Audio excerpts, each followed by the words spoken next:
Seymour Hersh came out with a new Substack article a couple of weeks ago called Trading with the Enemy. And in it, he alleges widespread corruption within the Ukrainian government, including President Volodymyr Zelensky himself, who, according to Hersh's source, which he bases this article on, has skimmed $400 million worth of aid for himself. So we're going to read a little bit of this Sy Hersh piece here. The Ukraine government, headed by Volodymyr Zelensky, has been using American taxpayers' funds to pay dearly for the vitally needed diesel fuel that is keeping the Ukrainian army on the move in its war with Russia. It is unknown how much the Zelensky government is paying per gallon for the fuel, but the Pentagon was paying as much as $400 per gallon to transport gasoline from a port in Pakistan via truck or parachute into Afghanistan during the decades-long American war there. What is also unknown is that Zelensky has been buying the fuel from Russia, the country with which it and Washington are at war, and the Ukrainian president and many of his entourage have been skimming untold millions from the American dollars earmarked for diesel fuel payments. One estimate by analysts from the Central Intelligence Agency put the embezzled funds at $400 million last year, at least. Another expert compared the level of corruption in Kyiv as approaching that of the Afghan war, although there will be no professional audit reports emerging from the Ukraine. Go on to slide number 2 here. Zelensky's been buying discount diesel fuel from the Russians, one knowledgeable American intelligence official told me. And who's been paying for the gas and oil? We are. Putin and his oligarchs are making millions on it. Many government ministries in Kyiv have been literally competing, I was told, to set up front companies for export contracts for weapons and ammunitions with private arms dealers around the world, all of which provide kickbacks. Many of those companies are in Poland and Czechia, but others are thought to exist in the Persian Gulf and Israel. Quote, I wouldn't be surprised to learn that there are others in places like the Cayman Islands and Panama, and there are lots of Americans involved. An American expert on international trade told me. Let's just read one more piece here. The issue of corruption was directly raised with Zelensky in a meeting last January in Kyiv with CIA Director William Burns. His message to the Ukrainian president, I was told by an intelligence officer with direct knowledge of the meeting, was out of a 1950s mob movie. The senior generals and government officials in Kyiv were angry at what they saw as Zelensky's greed. So Burns told the Ukrainian president because, quote, he was taking a larger share of the skim money than was going to the generals. Now, you know, who could have seen this coming? You know, yeah. you dump over $100 billion into the most corrupt country in Europe with no oversight.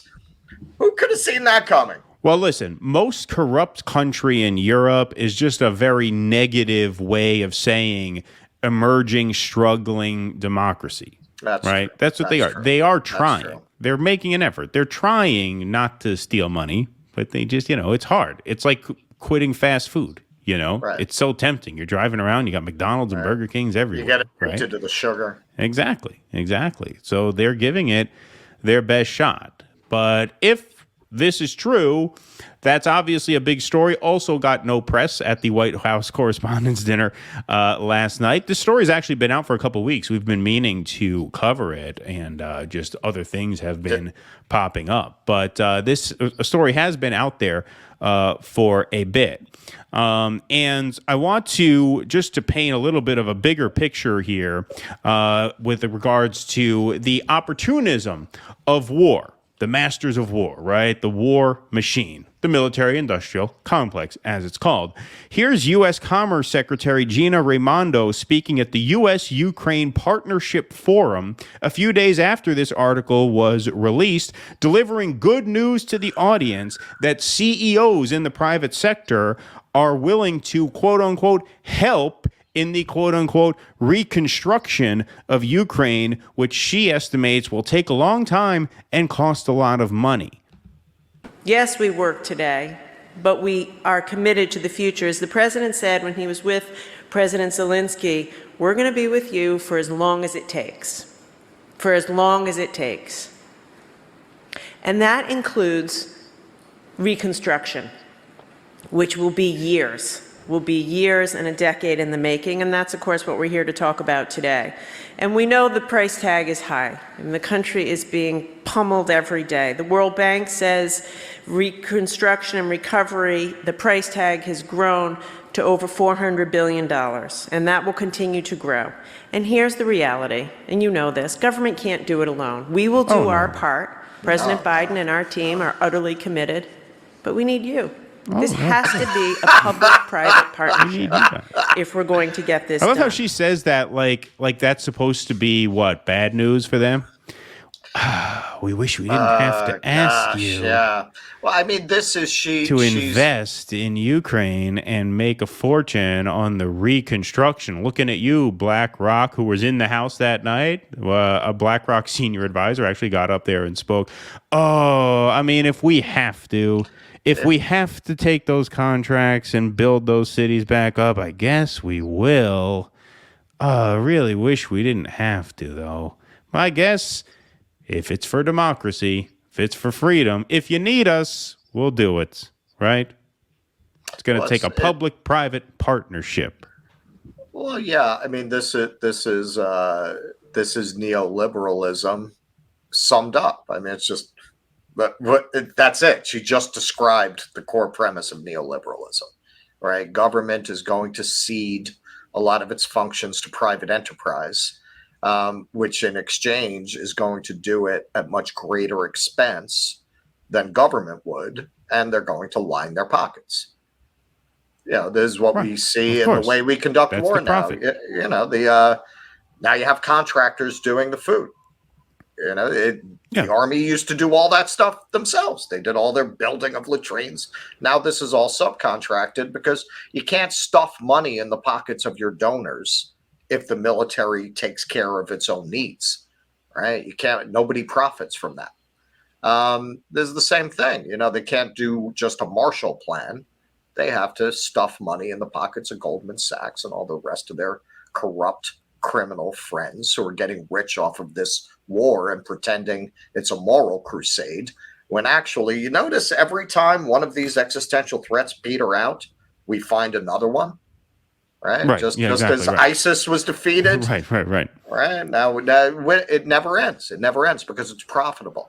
It's profitable. It's capitalism out of control. Well, this one is more profitable for firms like BlackRock and the Vanguard Group and whoever else goes in there, because when it's a white country that gets invaded, we have to invest in the reconstruction, right? When it's a brown country that we just level, like what, Libya? Well, we just kind of left it there. Syria, we just leave it there. Who cares, right?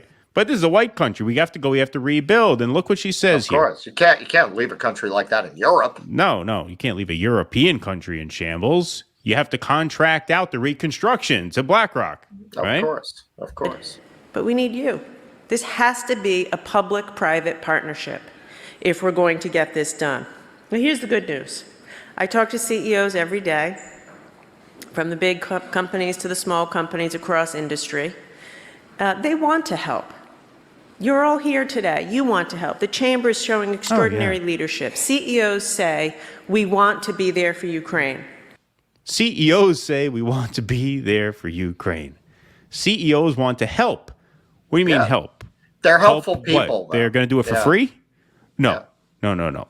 They're not doing it for free? No. We'd be happy to help by accepting billions of dollars worth of contracts to rebuild this country that we helped level by egging on this war for the better part of the last 30 years. The problem was now we had Paulie as a partner. Business is bad, fuck you, pay me. Right. Place got hit by lightning, fuck you, pay me. Yeah, now you brought the United States in. What do you think? The United States is just going to protect your little struggling, corrupt, fledgling democracy, whatever you want to call it? Nah, man, we got to get paid now. We gave you a lot of money here. We gave you a lot of weapons. We gave you a lot of ammunition. Now we got to eat.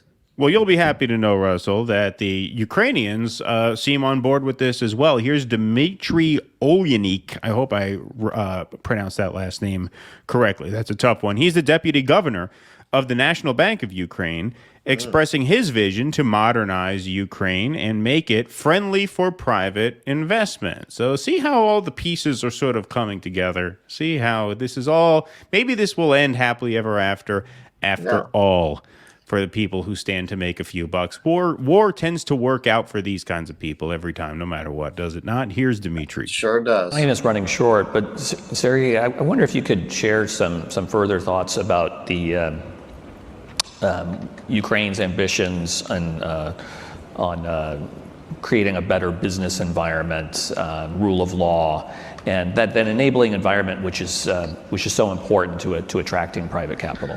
Mm-hmm. Yeah, definitely that is really important, and I suppose that this principle of building back better so implies not only to the physical sense of the reconstruction process in Ukraine, but also in the sense of building Ukraine as the modern, transparent, efficient, competitive, institution-based and rule of law-based democracy. Definitely, in order to achieve that, so we need a lot. We have a lot to do in order to change, this acceptance of Ukraine as the country which is, which is friendly for the private investments and for the businesses. Sure. There you go. There you go. Yeah. And that's it. Look, I understand, scumbag's going to scumbag. These people are going to line their pockets. They're going to profiteer off the death and suffering of war. What's sickening are the morons with the Ukrainian flag in their profile and in their front yards, people who are sending money for this. Are you insane? Are you insane? What's wrong with you? You're just enriching arms dealers, bankers, Goldman Sachs. It's just amazing the way that people swallow this propaganda. And the ultimate irony here is that the biggest victims in this whole episode are the ordinary people of Ukraine. Of course. Who are being killed, of course, and who are having their country just ravaged. So it can be built back better. Right. By American and Western corporations. I mean, how obvious does it have to be? I feel like, I don't know if they were this out in the open about it 20 years ago. Maybe it's because we didn't have social media at that time. So like when these people went in, on stage at these conferences and just spilled the secret so openly. Well, that maybe was they still did that 20 years ago, but we didn't see it. Right. Well, we did. That's why it was, we didn't. That's why it was so shocking when, I'm almost positive that was Fahrenheit 9/11, where he showed them having that kind of a conference, talking about how much money they were going to make in Iraq. I think it was Microsoft. Somebody from Microsoft was speaking about the business opportunity in Iraq. And it was shocking because we didn't see stuff like this as much as we do now because we didn't have social media.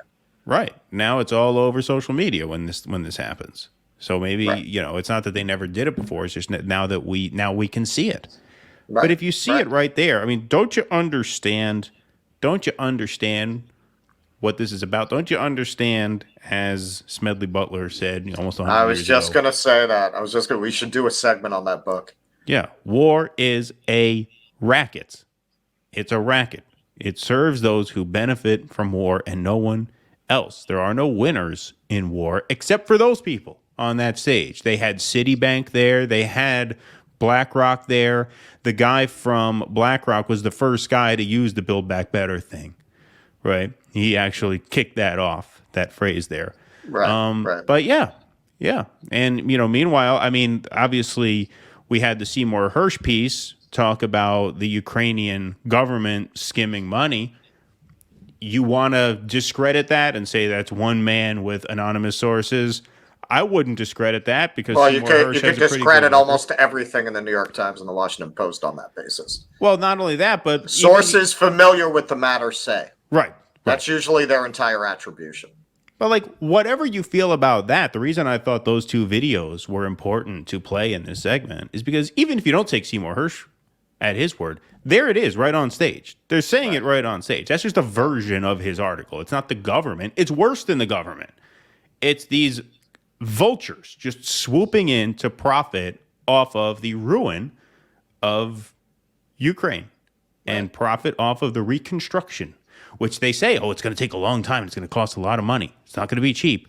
Luckily, we have these wonderful CEOs who have stepped up and volunteered to take our money to rebuild it. Just amazing. Please clap.